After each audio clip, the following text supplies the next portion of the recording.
welcome to DIY by Z. This is a 2006 Toyota Camry, and when I start, there's this whining sound on the engine, and then as it heats up and I drive it around, it goes away. There are many things that I need to remove here to gain access on the timing chain cover.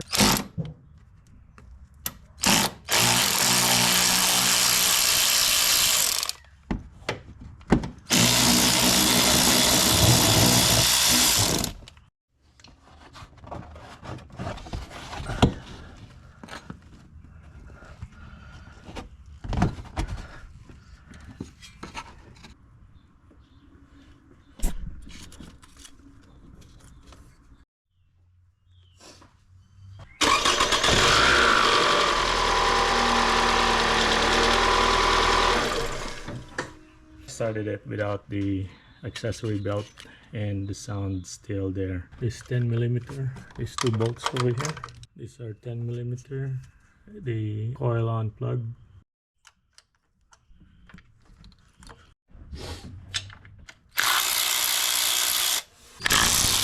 There are also bolts over here that needs to be removed.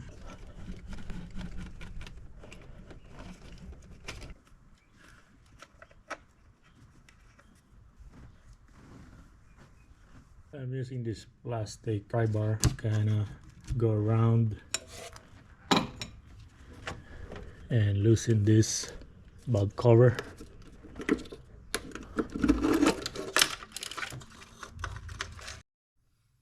Now before I remove the bracket and the engine mount, I need to put a jack underneath the engine to support it so it doesn't drop. Here is 14mm.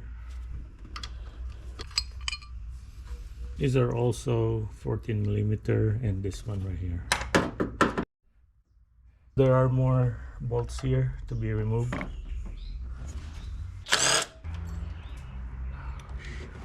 Before I do anything else, I'm gonna remove all the spark plugs and then put this gear on the right timing. I also gently scrape off the silicone gasket that's stuck on the bulb housing or the spark plug. To remove the spark plug, use a 5/8 inch size. So 4 spark plugs are removed. Remove the tensioner pulley bolt. Bottom tensioner bolt, remove that with 14mm. Now that the tensioner pulley is removed, I can also turn the crankshaft to top dead center. I marked mine with a white marker, and there you go. There's the notch there. I mark it so that I can easily see it. And also when you go up here, the timing mark matches with that right there, the little arrow and the little notch there on the gear. And then this should be on the intake side and then the exhaust side. And then also right here, this notch going straight down. Compared to this, this notch here is not going straight all the way down. So this one is the timing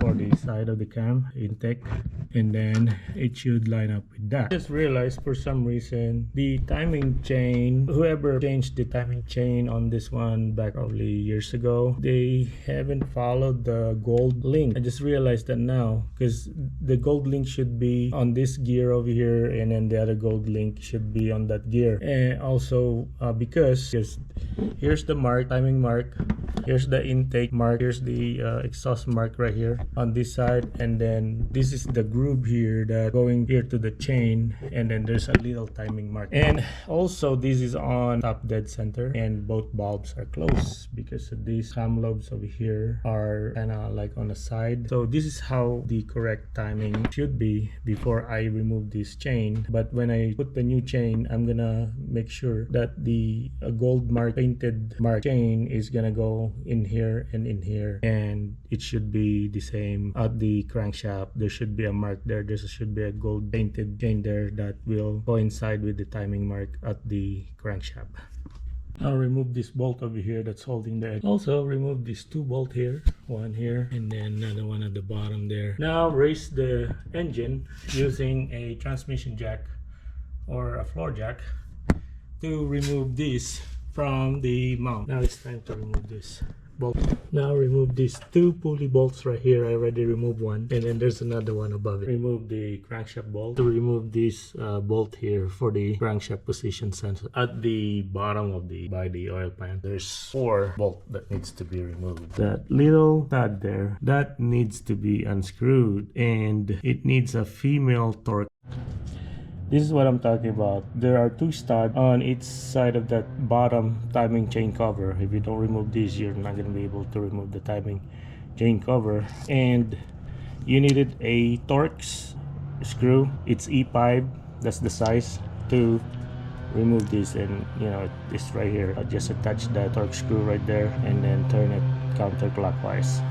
Now that the timing cover is removed, make sure you need to put 2 vice grip over here on the camshaft so that it doesn't move, because otherwise you will be out of timing when you put the new chain in this one. You can also remove the chain guide bolt. There's one over here and then one at the bottom there. There's another bolt holding this guide here, and then the same thing on this side. There's only one at the bottom. This one has the spring-loaded guide tensioner that goes here. That's it for the camshaft timing chain. And if you wish to reuse this BBTI variable control timing cam, this needs to be removed, and then there's a hole here under here that needs to be blown with air so that this will unlock. These old timing chain guides are, I just realized it's made out of plastic and they are so brittle now. And right here the timing chain on the camshaft is already removed. Before removing that chain, make sure the nut, the little indentation over there, line up with this right here, this line for the crankshaft.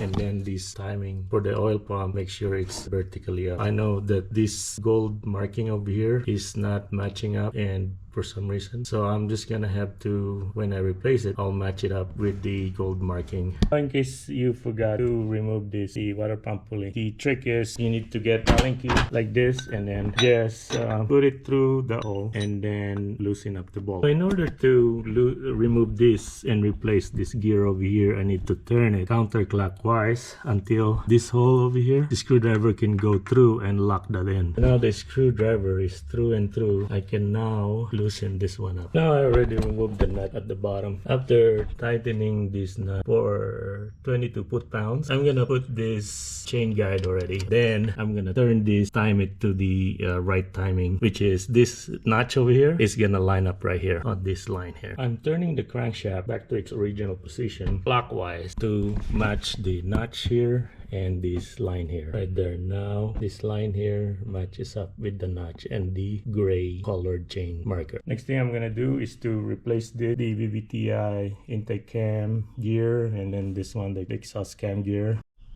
Sometimes the timing move a little bit, so you have to readjust it to where it should be and then relock it in with the vise. Now I set this torque wrench to 40 foot-pounds.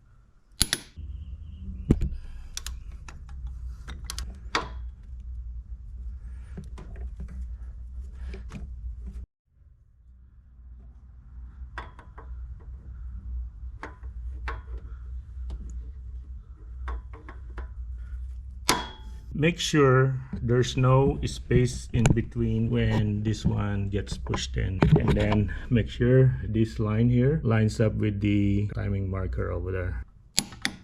40 foot-pounds. Make sure you scrape off all the old gasket. Now time to install the new chain. So here, either gold plated or gray plated. This chain is marked with gray, so I'm gonna have to find the gray color, like a darker gray color, and it's right there, and that should line up with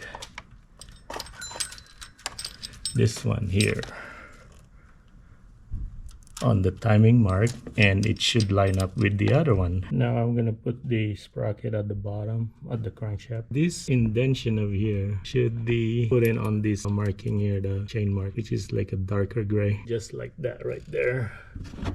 Dark gray chain, and then the timing mark right there. Now it's time to put the chain guide on the exhaust side, and there's also one here at the bottom here too.